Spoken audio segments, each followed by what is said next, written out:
This is our Forex blog for the week of June 2nd, 2017. I'd like to start by going over the stats for the week.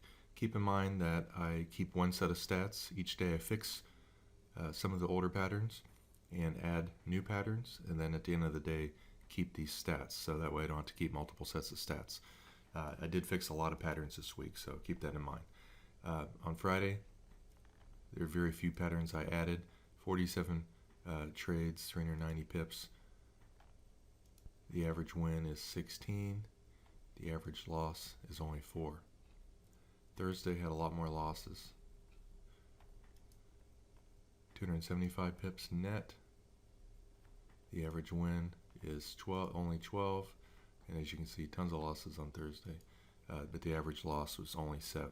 So what I try to focus on is try to find trading signals and patterns that are over 50% winning, and also much bigger wins than losses. 433 pips on Wednesday. There was quite a few winners and some big ones. 14 pips average win. A lot of losers on Wednesday as well. 6.4 pip average loss. Tuesday, 318 pips. 15 pip average win. But only 5 pip average loss. And again, that's the key. This day, let me sort this. I guess that's all the trades there were on Sunday, Monday. Only 81 pips due to the U.S. holiday. The average loss 49.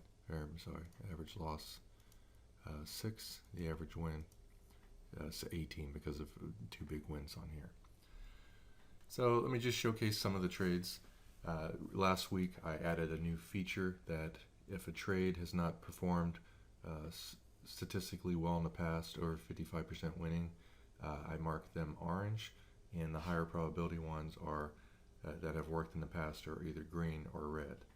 Now, just because a trade worked statistically very well in the past does not mean it's going to, give you all winners. So keep that in mind.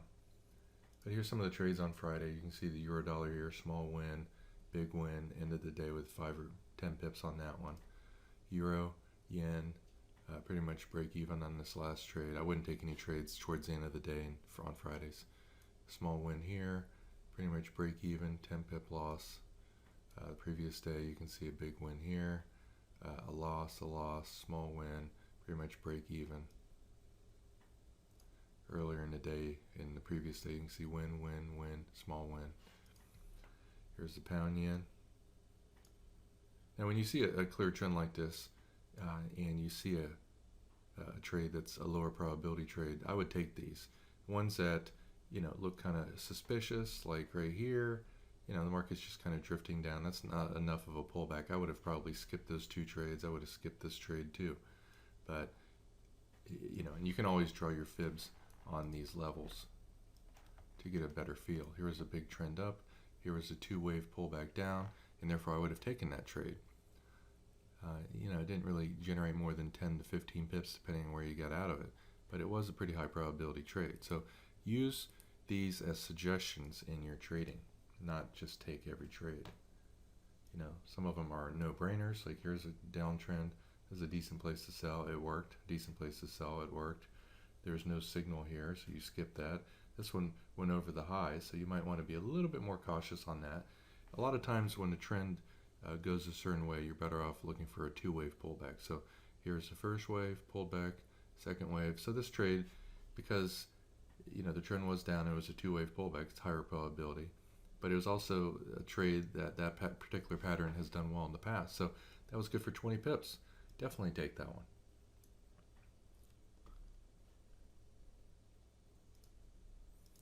Here is the CAD yen.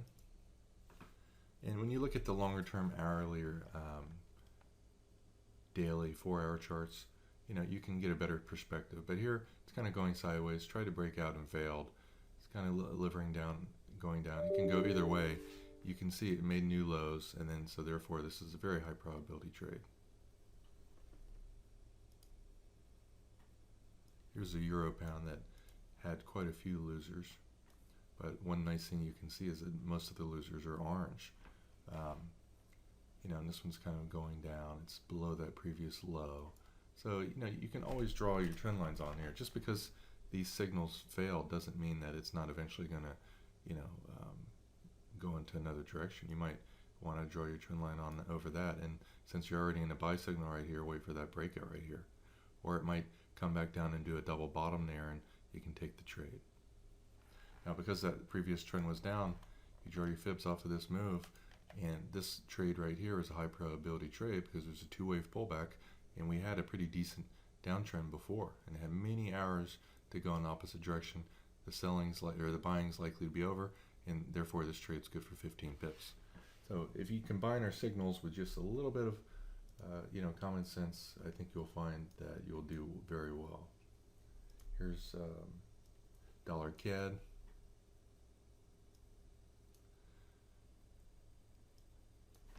And let's zoom back out. So you can see the previous day is kind of going sideways. We broke out to the high side, and so therefore this buy here is very high probability. You might have even passed on this trade here that even worked, but then it kind of worked back to its high.